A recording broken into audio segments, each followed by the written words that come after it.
In Texas tonight, public education and politics at a crossroads. The state's Board of Education has voted to change what school children learn about American history. What we witnessed amounts to nothing other than censorship. Who's in and who's out being decided by 8 elected partisan politicians on the State Board of Education in Texas. 8 people decide who's in, who's out. Out, calling the country democratic, like the party. In, calling it a constitutional republic. Out, the civil rights movement. In, the moral majority. Out, science and scientific thought. In, an emphasis on religion and religious leaders. Out, liberal lions like Senator Ted Kennedy. In, conservative institutions like the National Rifle Association. Out, calling the American economic system capitalism.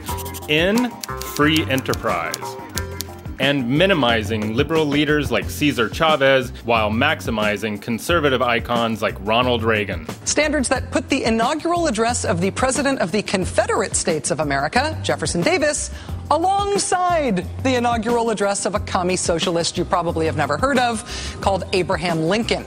Standards also demote Thomas Jefferson out of a list of influential thinkers from the Enlightenment. Everything that's ever been accomplished in the United States, let's take the civil rights movement for example, it was accomplished by majority vote. In other words, the minorities were not able to do it by themselves. It took the majority to do it for the minority. For instance, the women's right to vote. The women didn't vote on it, the men did.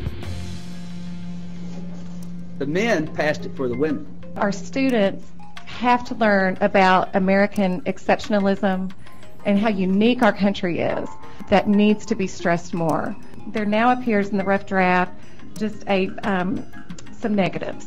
How we can guide the work groups going forward to focus on how exceptional our country is and how unique it is, and to take out the negatives that seem to be appearing in the rough draft.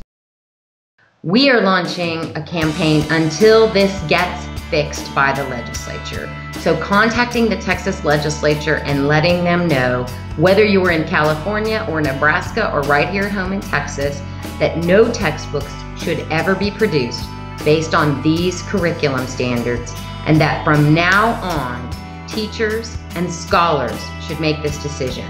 We cannot have partisan politics dictating what our children learn.